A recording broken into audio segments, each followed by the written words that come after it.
Welcome to another episode of Whitetail Rendezvous, coming to you 6 days a week as we interview whitetail experts and hear their traditions and personal stories of the hunt. Learn more about the latest gear, discover proven tips, and the latest strategies so you can make your next hunt a success. Now, here's your host, Bruce Hutchin. Hey, folks. Welcome to another episode of Whitetail Rendezvous. And we're sort of going to Western New York, but actually we're going to Colorado because that's where Brooke is. And her and her dad, Scott Jordan, Brooke Jordan Dzara, and her dad, Scott Jordan, are the host of CRCS Outdoors. Brooke, welcome to the show. Thank you, Bruce. Thanks so much for having me. Hey, folks, and if you caught the Facebook Live with Brooke, then you know a lot about CRCS Outdoors. But we're going to start the show right there because it's a unique opportunity for people, school districts, school systems to get involved and mentor kids about the outdoors. And so, Brooke, let's talk about the start of the program and where it is today. Okay. So if you didn't catch the Facebook Live, I'll go over just a little bit more about the beginning of the program. So CRCS Outdoors began in 1993, the year I was born, when my dad started teaching at Cuba-Rushford Central School in Western New York. And he had a group of 8th grade boys approach him they loved his science class. He was teaching shark dissections. And my dad asked, what would they want to do extra outside of school? And they said they wanted to do something big. So, in a long story short, they have created a working fish hatchery, a wildlife center, a wetland facility, a man-made pond with a research facility, a whitetail deer research facility, all at a public high school. On top of that, so my dad on top of that is still an 8th grade science teacher, still doing shark dissections. And all of the things that he did with the 8th grade students continues. The Fish and Wildlife program is offered 2 periods a day to all of the kids in the high school. And he is also still doing, Envirothons. If you've ever heard of the Envirothon, it's a environmental science exam competition. So that's something they do every year. We actually bring hunters, fishermen, into the classroom to teach hunting and fishing lessons in class at a public high school, which is pretty amazing. And then the last thing is the television show is run right out of our classroom.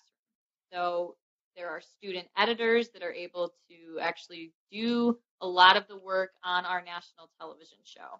So to wrap your arms around it, their TV show is seen on Pursuit Channel. They get approximately 50,000 viewers on each show. They're in 7 seasons. And it isn't just classroom because your dad films all around the world. Yes. So outside of the classroom, my dad, since I remember, has been taking people on trips around the world. So he's never missed a summer. He's been going to New Zealand since I was in 5th grade. Alaska earlier than that. And then we have done Africa during the year. We'll do things in Florida. He'll take kids gator hunting in Florida, places like that. So we have been all over the world, and that momentum just isn't stopping. And the hard part is nothing is funded.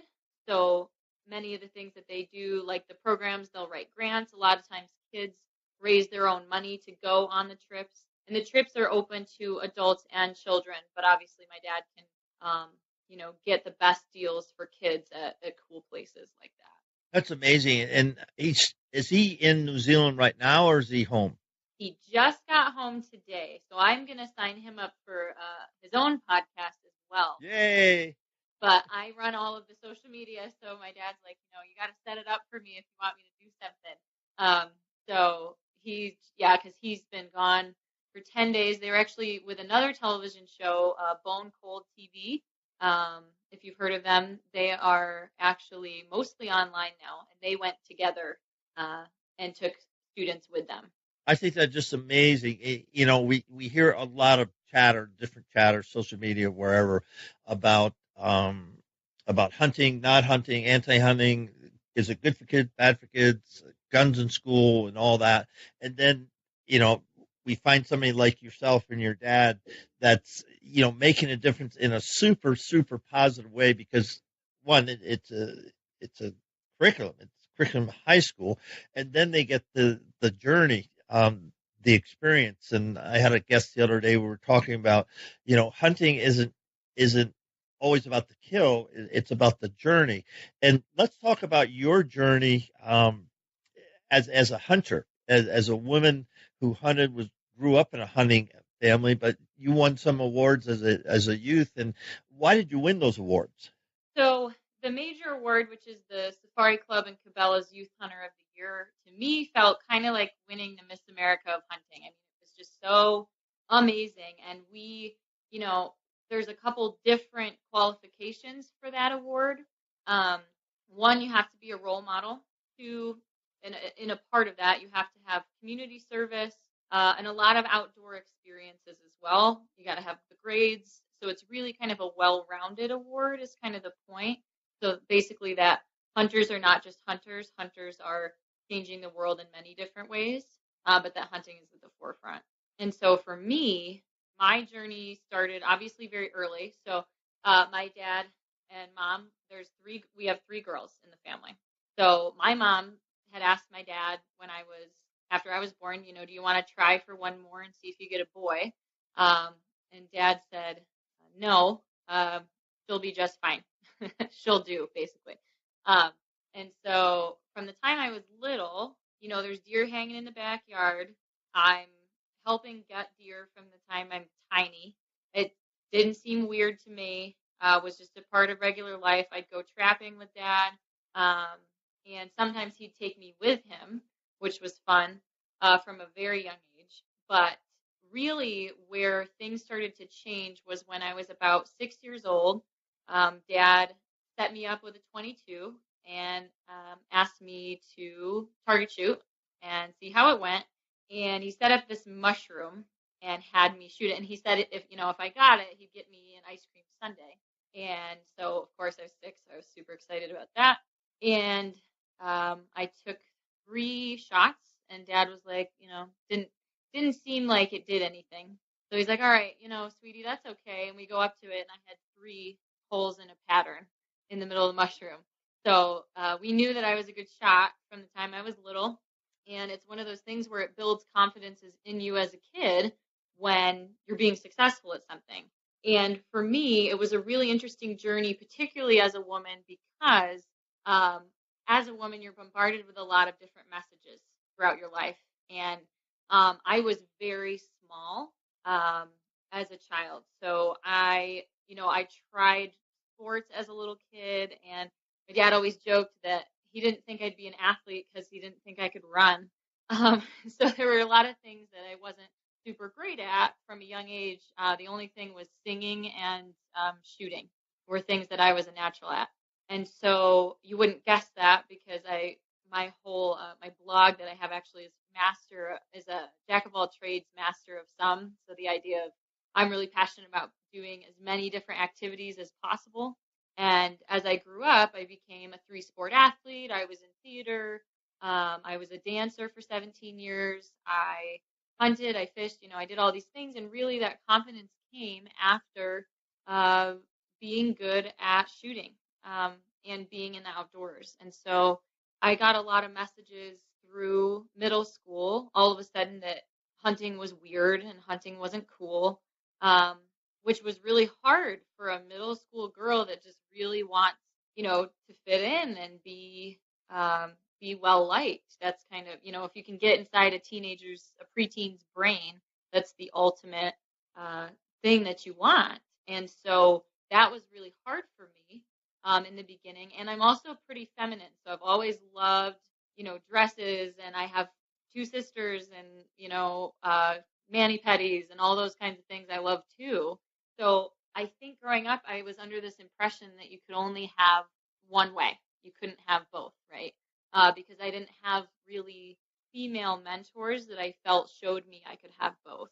So I grew up pretty conflicted between the camo life and the really feminine parts of me as well.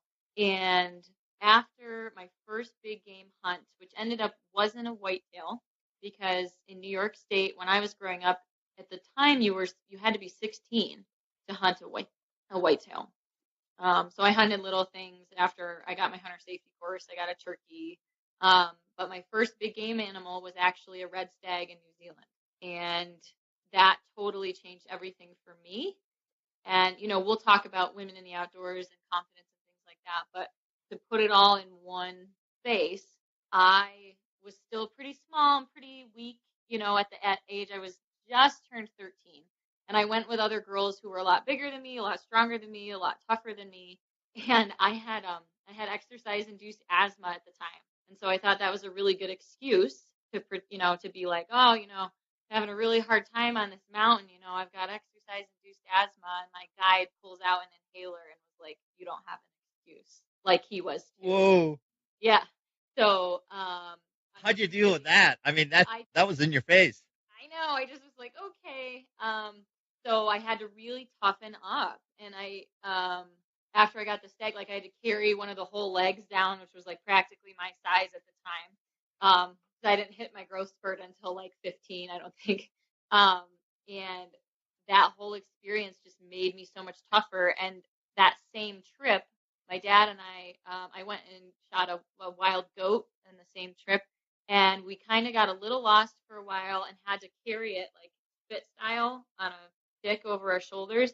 And I was just miserable. And I was like, Dad, this is so hard. I can't do it. And he's like, you have to. There's no choice. You're either you do it or you stay on the mountain, And those two experiences culminated in 1 week, totally changed me, made me so much tougher. I felt so confident when I accomplished them. And I came home and was pretty much a different kid. Wow. Listeners, you're thinking about this and saying, well, Brooke, got put in a situation, and a lot of people would not get put in that situation, but the same thing could happen in the back 40. Absolutely. Or at your grandparents' farm in Western New York, or it doesn't matter. All of a sudden you realize, what was the saying? If it's to be, it's up to me, and you have to man up, Yeah. And you just have to man up, and you can say woman up too, I guess. But you just have to man up to the situation, and some people never get that opportunity to put themselves in that place. That's myself. I loved athletics because I just had to do it, or I'd get run over. Right. In football, it would hurt if I didn't bring it, and in track I would lose. It was pretty cut and dry. There wasn't a well, better luck next time. Either did it or you didn't do it. And what I'm trying to get across is hunting puts you in that place, and it could be quicker than any other situation, because some people wait till you get to work and get in a work situation, and they either got to do it or don't. They get fired. I mean, it's pretty easy. Right. They lose their job, and it's so refreshing to hear a young woman such as yourself that early on was exposed. And I guess that's the journey of hunting. It exposes you to so many situations. Forget about traveling halfway around the world, as a young person, but just getting out in the mountains, because the mountains, they don't care who you are. They don't care how much money you have, how smart you are. They're just going to take the best you that you are at the time. And Absolutely. either going to let the mountain beat you, or you're going to at least become friends with the mountain, because you never conquer the mountain. Yeah, you can summit, and I get that, but you're never going to conquer that mountain, because at any time, if you travel enough, if in enough mountain situations, mountains can flat kill you. Oh, Easy. Absolutely. They can flat kill you. So, it's just to hear that story and to be able to share this with thousands of young women that question those whispers, and you alluded to that. And I want to camp on that, because there's so many voices speaking into you. We know families are fractured in the United States. We know school systems have their own agenda. We know your peer groups. We know social media is ripe with, with people that just try to rip each other apart, especially women. Guys, not so much. If I have a grip and grin, I don't get too much grief. But if you go with a grip and grin with a stag from New Zealand, somebody might say, "You killed that. You got to be the lowest person on life." Has that ever happened to you? Yes. I'm lucky. So our social media has had to grow super organically because I made a mistake when I created it many years ago. So we can't actually pay to advertise on our Facebook. Otherwise, we'd have to start all over, and I'm not willing to do that. So we've remained in this safe kind of bubble. And a lot of times, there were a few times actually I had to make my Instagram private because of some really nasty people on social media.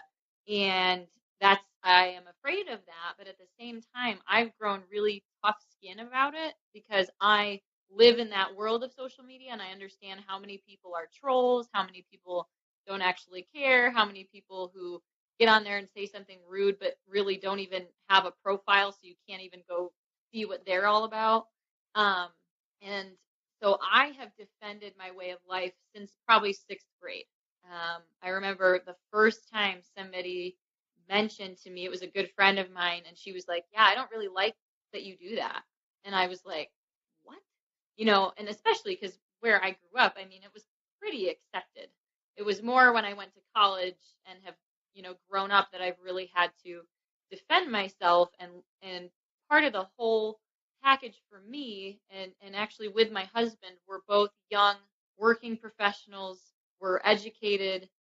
We've been all over the world, and we can really speak to the lifestyle without ruining it. Because I think one thing that we do as hunters sometimes is sometimes we kind of hurt ourselves if we don't use those opportunities to educate.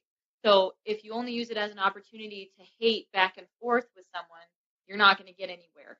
And it doesn't make us look good. But by taking the time to educate people, Mike and I have flipped a lot of people who were anti-hunters, at least into non-hunters who don't hate hunting. How do you reach common ground? How do you do that? Pretty much what works for me is I am a huge foodie, as I messaged you about, and I am a huge advocate for eating organic. So that has been great for the movement, this idea of, knowing where your meat comes from, going and harvesting it yourself. Most of the time, most people that I find nowadays that I encounter who don't eat meat pretty much are against factory farming. So I have quite a few friends who are vegetarian or vegan because they are not okay with the idea of factory farming. Now, that's not to say that farming is bad, but, a lot of messages about what goes into McDonald's and what goes into Tyson chicken nuggets and things like that has turned people away, or at least turned people to be like, hey, where is that coming from? I want to know.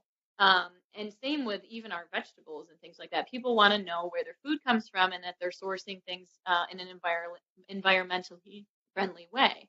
And so I have reached a lot of common ground. Actually, my roommate is a vegetarian, was raised vegetarian her entire life, and she eats meat that we bring home, which is pretty cool. And I've had a couple experiences like that. So really, the people that I've not been able to reach a common ground with, and I mostly am just like, hey, I understand why you wouldn't be okay with it if you've never been a part of it, right? So people where it's hard for some of us to imagine, but there are places where hunting is not even a conversation. So the idea, all they're going to hear is, oh, people kill animals for fun. That's terrible. Why would you do that? And so if you can take the time to educate people like that and say, this is why we do what we do, this is how money is used for conservation, you have to know everything, right? You need to know the whole circle of information instead of being like, probably my least favorite, hunters comment back at anti-hunters will be like, well, your brain isn't as big as mine because you don't eat meat, or something silly like that. And I'll be like, guys, that's not helping, because we do have the opportunity to change people's minds if you take the time and do your research and just explain to people and don't be a jerk about it either. That's the hard part, because sometimes it makes us really angry. Like, I used to get really mad at first because I just felt so attacked. But if I was able to kind of harness that anger and make it an educational moment, it would be better for everyone. Well said. And the key thing that I talk about all the time is common ground, and to talk about sharing knowledge, or just, if the person's open, the transfer of knowledge and communicate in such a way that we're not threatened. And so many times, I remember people say, "You hunt?" I used to respond, "Yeah, I kill stuff." That's probably not the best way to, make friends and influence your neighbors. It definitely isn't. And now I say, yeah, I hunt and I travel all. I've traveled all over North America and visited so many different cultures. And plus, I got some great organic meat, Mm-hmm. for, I never bought any meat at all. And yeah, I love meat. I love, the buzzword. I have a friend, Sam Ayers, Living Country in the City, is a podcaster. He's right in LA. I mean, Hollywood. He works in Hollywood. And Oh my God. he just talks to people all the time about, oh yeah, I have my own organic places to go. I get it all. And then I prep it on. So I know exactly, I can tell you to the, square foot where that animal came from and what it's been eating on. And people go, really? How does that work? And then, he's got a conversation going. Right. And sometimes, we're our own worst enemies, and we get, testosterone up, and where we shouldn't. We should, that's an interesting thing. Have you ever hunted? Did anybody in your family ever hunt? Get some background. Like you said, you don't know where they're coming from.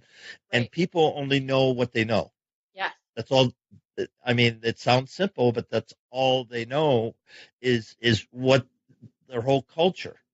And if they never had the culture of hunting in their family, then they need somebody to say, well, let's talk about it. Let's have a cup of coffee. Or better yet, why don't you come over and I've got some great steaks I'm going to cook on Saturday night. Why don't you, and this is venison, this is elk, this is moose, this is bear, whatever it is.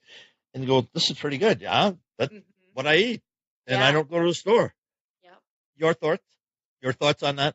Yeah, I have for years fed, especially my college girlfriends. We all lived together. Whenever I cooked, I fed them venison, and after a while, they were like, "I don't even notice the difference," you know. But and it was so interesting to see a couple of them go from like apprehensive about it to being like very supportive of our program and sharing the joys. Like now, I send them pictures when I get something, and they're actually excited about it genuinely because I've taught them why they should care through conversation. I have only had probably one or two people that I've walked away from the conversation and been angry, and they were unreasonable. So people, anti-hunters get, that word is so nasty, but really you can make anti-hunters non-hunters through education. Non-hunters who are supportive, because you need that just as much as you need people hunting. You need people to support you. Right. And I think it's just, it's the common ground that we know. We've shared enough campfires with the other people. It doesn't matter who you are, where you came from. If you're around that campfire someplace in the world, it's common ground, and it's, it's an unbelievable community. It really is. It is. Absolutely. You think about one of the things you wanted to talk about, and we'll talk about women in the outdoors, but you mentioned early on, there you are, a young girl, 6 years old, dad gives her a 22, says, see that mushroom and, take some shots and we'll have an ice cream cone or sundae after it. And you did it, but it created confidence because you achieved something. Right. That is Dad's whole mission. And I actually talked to him on the phone today before we were going to talk, because I always ask him, how did the kids do and how did they change? Because his whole thing with the trips is that they are worldwide and they are for at least a week to 10 days. And he said the greatest change in the kids is confidence. And this kid who just went on the New Zealand trip, Dad was like, he's a different kid. I can't believe the confidence that this kid has in himself, because you are accomplishing something. And so Dad's biggest mission is, he says, some older hunters will say, oh, well, the kid can't get something on the first try. They need to work really hard for it. And Dad, agrees, but at the same time believes that if you make it too hard from the beginning, kids will lose interest and will go find something else. There's too many other things to compete with. And so if you want to get kids into hunting, you need to make it a good experience, not set them up, not tie something up and set it up for them. But the idea is that hopefully you do work with them to make it, a good experience that they enjoyed and that they felt successful at, so that they build that confidence in themselves, so that they aren't going out 20 times and, sitting through the cold and they don't ever even see anything. And then they just kind of feel like, a bit of a failure, or that they're unlucky or whatever it is. And so confidence is, I think, the number one thing that kids can achieve through hunting. And for me personally, like I said, so I changed from being what I think I was kind of mediocre at a lot of things before hunting. And I became really good at a lot of things after hunting for a variety of reasons.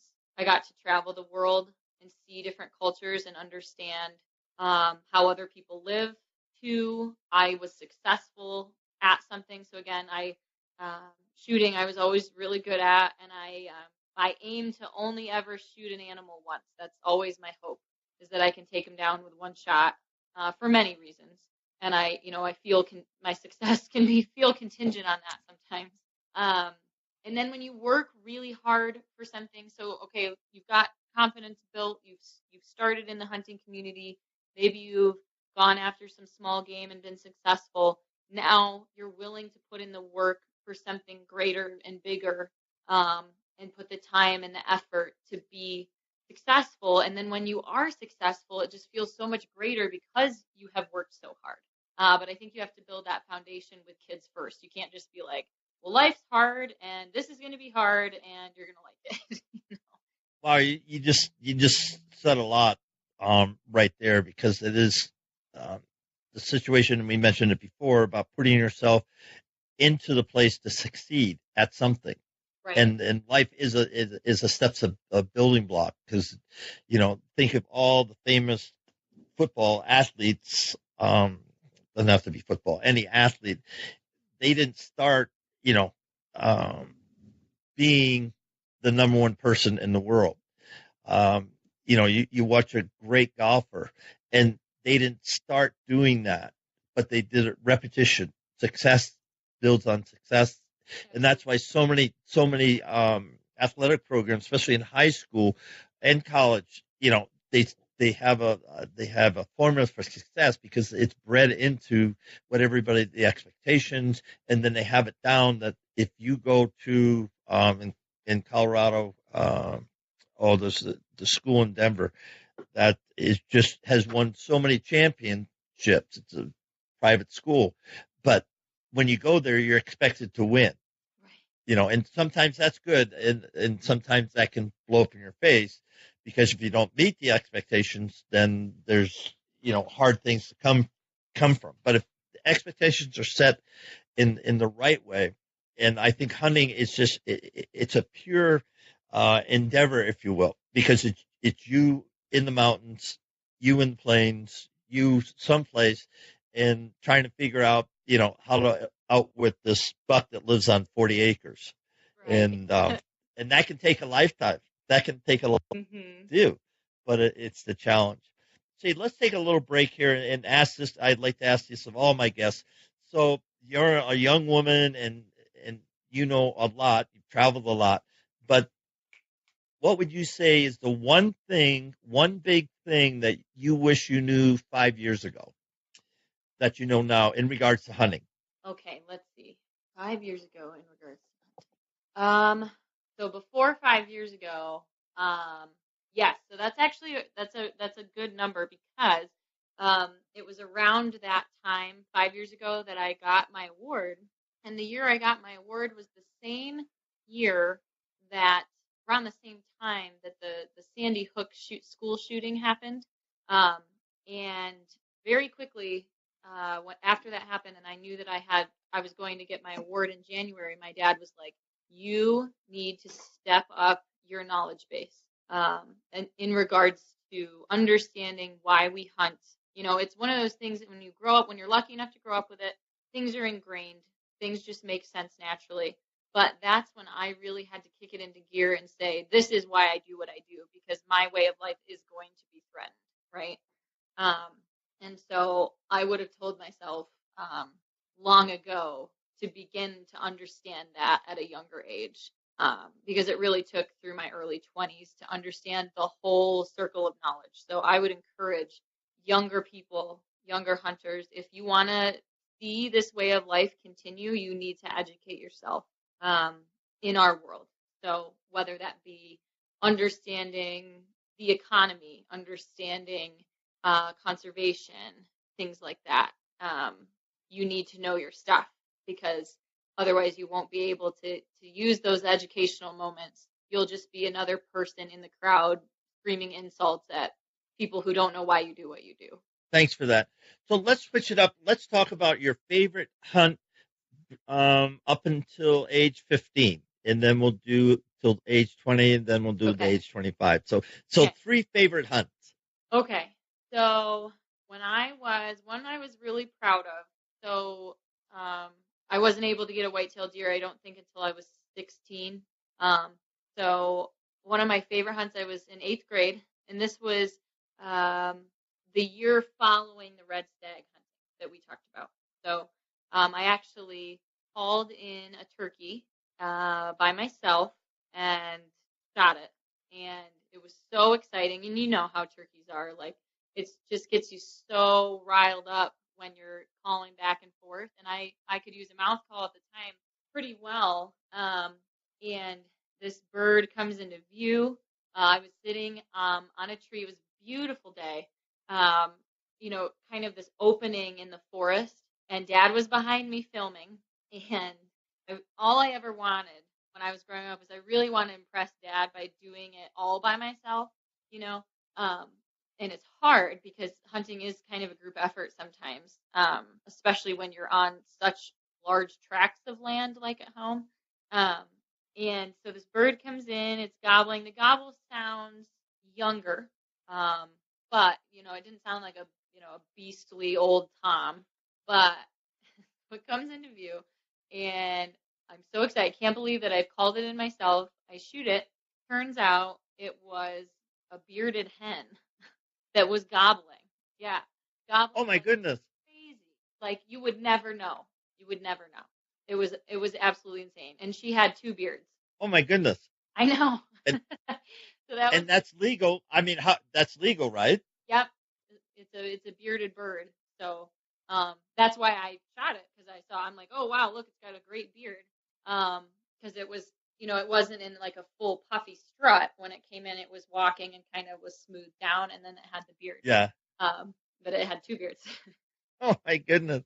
Yeah. So that was a really funny one. And you had that on film too, right? Yeah. Yep. We got that on film.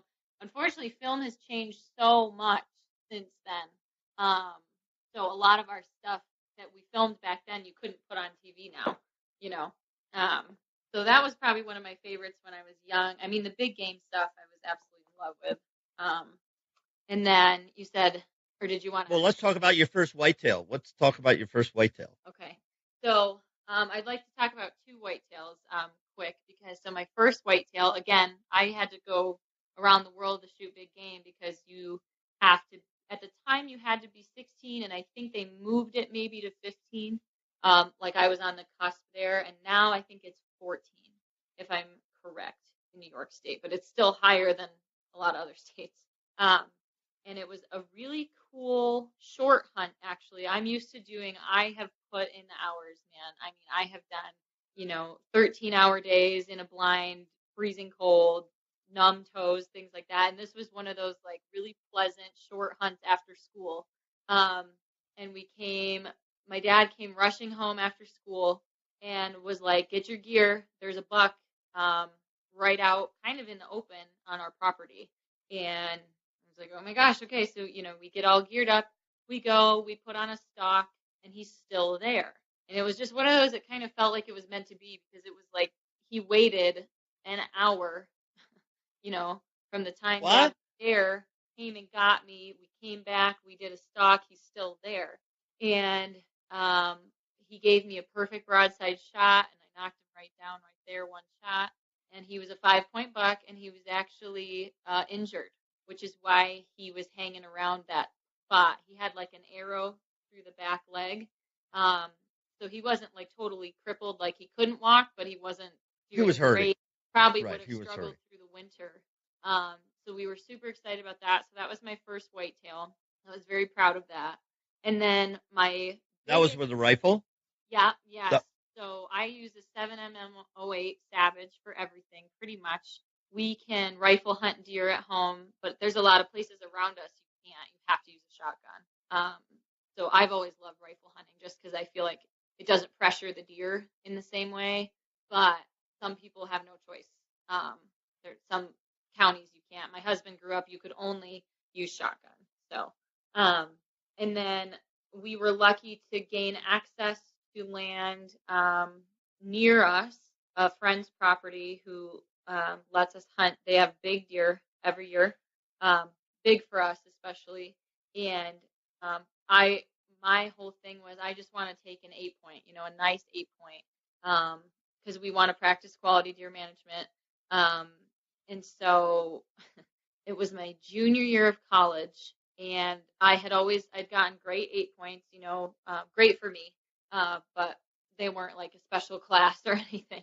And the deer picture I sent you is the deer I'm speaking of. We called it the mammoth, and we were in a huge blind, putting in the hours in the snow. It's freezing, and it was always at magic time, so right around when the deer are coming out in the field. And we had multiple windows to open and close that had pictures of human shadows on them.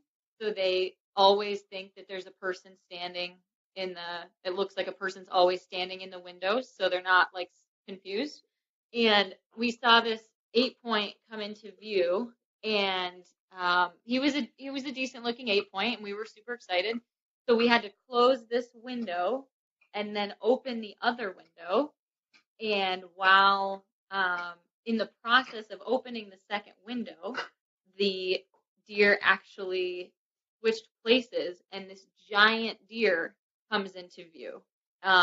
He was 140 class, and we had no idea. I stopped looking at the antlers so I wouldn't be so nervous. Had no idea they had switched in between the windows, and I shoot this gigantic deer, have no idea because I'm not looking at the antlers. And Dad's like, oh, it's a great 8-point. It's going to be awesome. And we walk up to the deer. He went right inside the woods. We walk up to him, and we're like, I have never encountered a deer this big in my life. Had no idea because I was just trying to put a good shot on it. I could sit between the antlers. I mean, it was the widest deer I'd ever seen. So let me get this straight. So you're in the blind. Is it a box blind or pop up? It's a box. So you're in the box blind, and you see this deer and say, oh, yeah, okay, we're going to kill this one, but we've got to shut this window and go here. Between the time of opening and closing the windows, Mr. Wonderful walks out. You don't even know it's Mr. Wonderful, and right. You drill him. Yeah. I become a different human being when I am centered in on that rifle. Like, I am so practiced in my breathing and like almost meditating, like trying to be calm, because if I think that if it looks really big, I'm going to probably start to, hyperventilate and not be able to deal with it. So I just was like, okay, cool. We know he's good. We checked. He's an 8-point. I'm just going to focus on my shot. And then Dad's on the camera. So yeah, he can see a deer, but not see how giant he is, because we'd already seen him. So we're just focused on doing our thing. And then, yeah. Let's see if we can find that. Let's see if we can find that picture. No, not going to work. No. I didn't think about having it queued up, but anyway, it'll be in the podcast. So for the last 5 or 6 years, 10 years ish, my friend Kirsty Pike started Proas just over 10 years ago. So for the last 10 years, women have been the fastest growing segment in the outdoor industry. It could be from kayaking to, free climbing, mountaineering, whatever, and hunting and fishing. And why is that? Why do you think women have just, overshadowed? It's not even close. They're just kicking butt. Right. I actually just finished Eva Shockey's book about a week ago, and she talks about this. There was a huge surge, particularly in archery for females, because of Katniss Everdeen in the Hunger Games. There was this national excitement about the idea of hunting being in a blockbuster film and it being a normal, understandable part of life. And Eva was talking about how Katniss really inspired a lot of girls in a big way at the time. But also, I feel like women are so much more encouraged now to do what are considered masculine activities in a big way, and that has changed a lot. Female empowerment, those kinds of things. Whereas, when I was growing up, I didn't know a lot of female hunting mentors. Now there are a lot out there for young girls. And here's Eva's book right here. Yep, Taking Aim. Yep.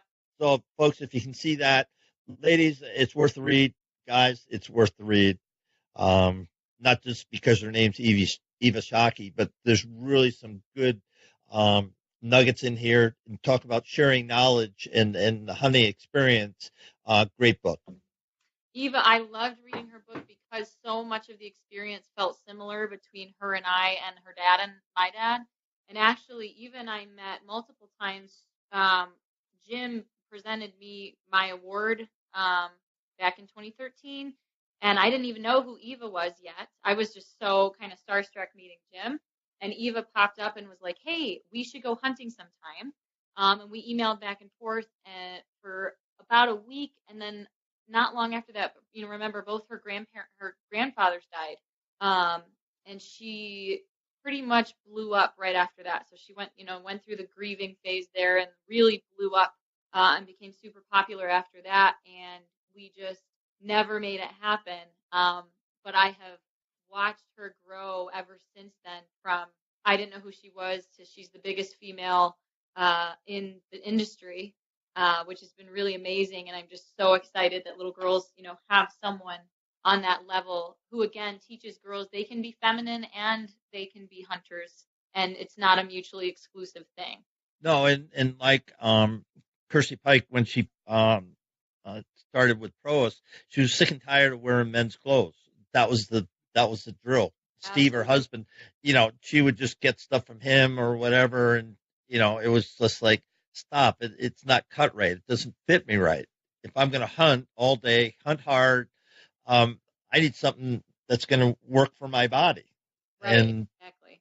And it's a huge, huge industry. Not only that, but the TV shows, Lee and Tiffany, husband and wife. Absolutely. But, more and more TV shows where women are the star of the show. Yes, 100%. And so, and you get a lot of film time on your own show. What advice you give the ladies when they reach out to you and say, I'm not a hunter. I want to be a hunter. And enamored by the lifestyle. What do you tell them?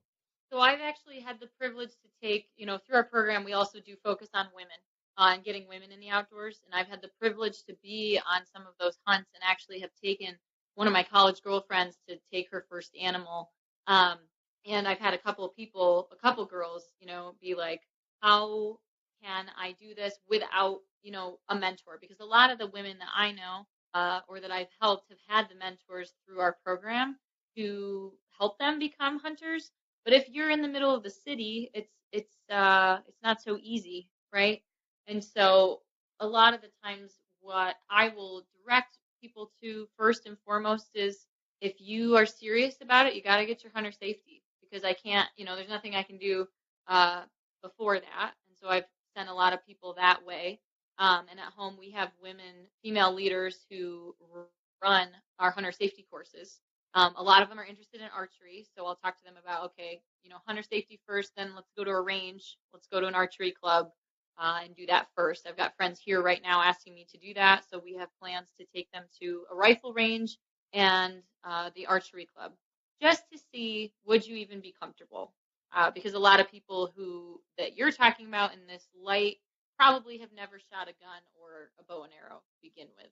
And then as far as women in particular wanting to be a part of the lifestyle, I would just want to tell them that you can be both. You can be a huntress. You do not have to be people will look at me sometimes and say, you don't look like a hunter. And I'm like, what do you think a hunter looks like? Is probably the first thing I'll ask. Great question. Yeah, Great question.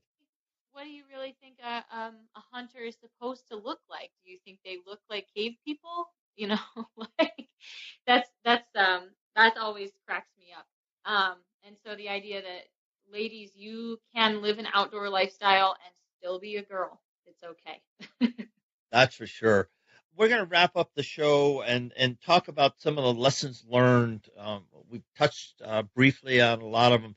If you had to take 3 lessons that you've learned, and that'll summarize the show, but let's share that. Okay. So I wrote down kind of life lessons through hunting in general, but also, whitetail specifically.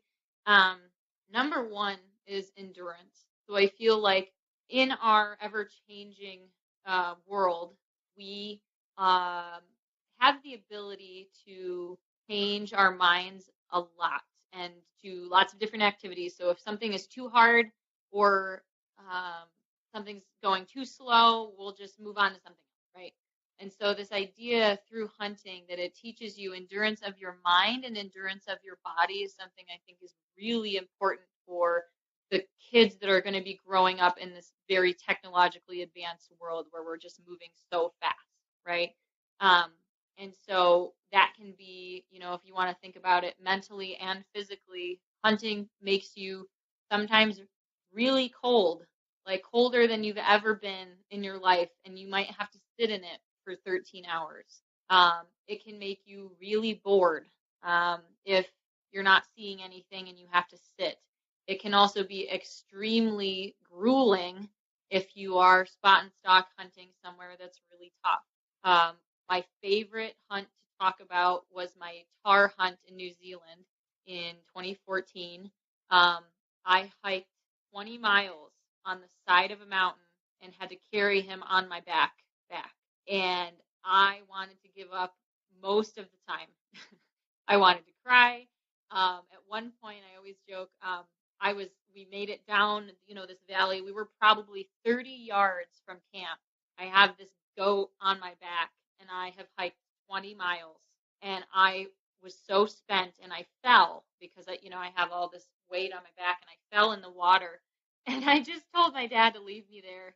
And I was very serious, tears, everything. And I just was like, just kill me. Like, just leave me here. And my dad's like, Brooke, it is 30 yards that way. And I was like, I don't care. I'm not getting up one more time because I was just so spent. And I had been stuck on a scree field. Like I almost went down a mountain on a scree field because I had to crawl sideways across the scree field. I'd never been more terrified. And at the end of the day, when we finished it up, I felt so accomplished. And our guides in New Zealand that we absolutely love just were like, yeah, you just become so mentally tough that you can just handle it, because you're going to have to get up and do this all again tomorrow, which made me want to cry even more. I think that was a really amazing lesson for me that you just have to endure. You have to mentally and physically endure things that other people don't. And that's okay because I think it makes you a better person. That would be 1. Yes. Yeah. 2 would be respect for life. So one of the things that I've had within me since I was young is I really did struggle with the killing aspect of hunting. I am a super empathetic person. And I go fishing all the time and I still sometimes feel sad when I have to hook a hook through a worm and see him like writhe in pain. And I know it's just a worm, but for me, I've always had this really intense respect for life. And my dad taught me through hunting how to honor, an animal that has given its body to sustain you in a very spiritual way. And Dad used to make us do a Native American tradition of eating a piece of raw liver or heart from big game animals on site. I've done that 6 times. It is awful. But to basically be like, you need to suffer too, because you've, taken this life and you need to appreciate it. And I have walked away. I have missed opportunities to kill an animal because I didn't feel it was an ethical situation. And therefore I have let some things walk. I don't have a black bear yet. And I hunted very hard backpack hunting in Alaska with my dad. And the only shots I had was a small bear, which I said absolutely not to. And then a bear who only presented me basically about, across the Adam's apple, which could have been okay.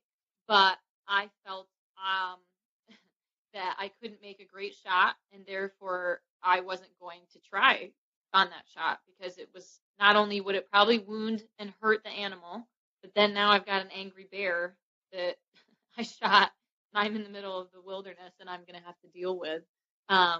I've had multiple occasions with that. I will not, that's why most of the time I shoot an animal with one shot, because I refuse to take something I think is too risky if it's going to harm an animal who I'm trying to ethically take out, essentially. Because I just respect their life so much. And let's end with your third one. All right. And then, so that's going right off of what I just said. I believe that you should put 100% in your first shot. And I think that can be applied to your entire life. So why would you do anything if you're not going to do it 100%? Has been my dad's motto my entire life. So don't just half-ass anything. Always try your best. To do your very best in whatever activity it is, whether it's sports, music, a job interview. Always put 100% in your first shot, because you have no idea, what opportunities that could open for you. Or in the case of hunting, hopefully puts your animal on the ground so that you don't have to spend the next day chasing it around or chasing a blood trail. Well, Brooke, this has just been a joy. You've laid out a lot of content, great information. We've touched on a lot of places, and I can't wait to get your dad on the show. Absolutely. And with that, on behalf of hundreds of thousands of listeners across North America, thank you so much for being a guest on Whitetail Rendezvous. Thank you for having me. Ever wonder what education can do? Well, Brooke Dzara and her dad, Scott Jordan, have figured out over the last 10 years that students want to be outdoors, they want to be engaged, and they want to have projects, and they want to go big or go home. What's all this pointing to was a special project out at CRCS, and you'll find out what those letters stand for during the show. But it's a secondary school where students came to Dr. Scott Jordan and said, we want to do something. And so they created a trout pond. We'd want to do something. So they created a deer observation area. They wanted to do something. So they went and traveled the world and looked at environmental impact, especially in the hunting and the outdoors. This is a very special program. Brooke and her dad are well known throughout the world for the work they're doing with mentoring and educating kids. That's what it's all about, folks. That's our recruitment, and they're doing it second to none. Stay tuned. Great show. Thanks for joining us. Be sure to tune in tomorrow for another episode of Whitetail Rendezvous, where you can listen and learn from the experts so you can be more successful on your next hunt. Until next time, listen, learn, and succeed.